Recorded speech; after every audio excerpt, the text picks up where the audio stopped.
Welcome to Luca and Miguel. Enjoy the video. You begin by updating Signal and ensuring both devices are charged and on the same reliable Wi-Fi. On your old Android, open Signal, go to Settings, Chats, Chat Backups, and create an encrypted backup file. This produces a single zip and a 30-digit passphrase.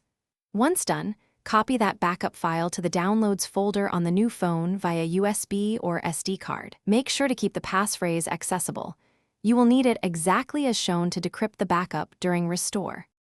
You now initiate the restore, install Signal on the new phone but do not launch it until the backup file sits in the Downloads folder.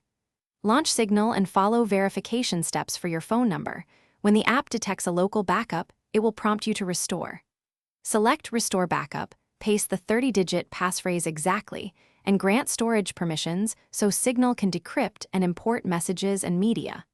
Once decryption begins, be patient and avoid closing the app or rebooting the device while files import. Finish by confirming your conversations and media are present, then re-verify your profile and relink any desktop clients. If Signal rejects the passphrase, double-check each character. Zeros and letter O or ones and letter L can be mistaken, retype carefully. If restore fails outright, stop. Recopy the backup file from the old device and ensure you use the latest Signal version on both phones. As a final tip, if corruption persists, recreate a fresh backup on the old phone and repeat the restore. Thanks for watching and please subscribe. It's the best investment you'll ever make.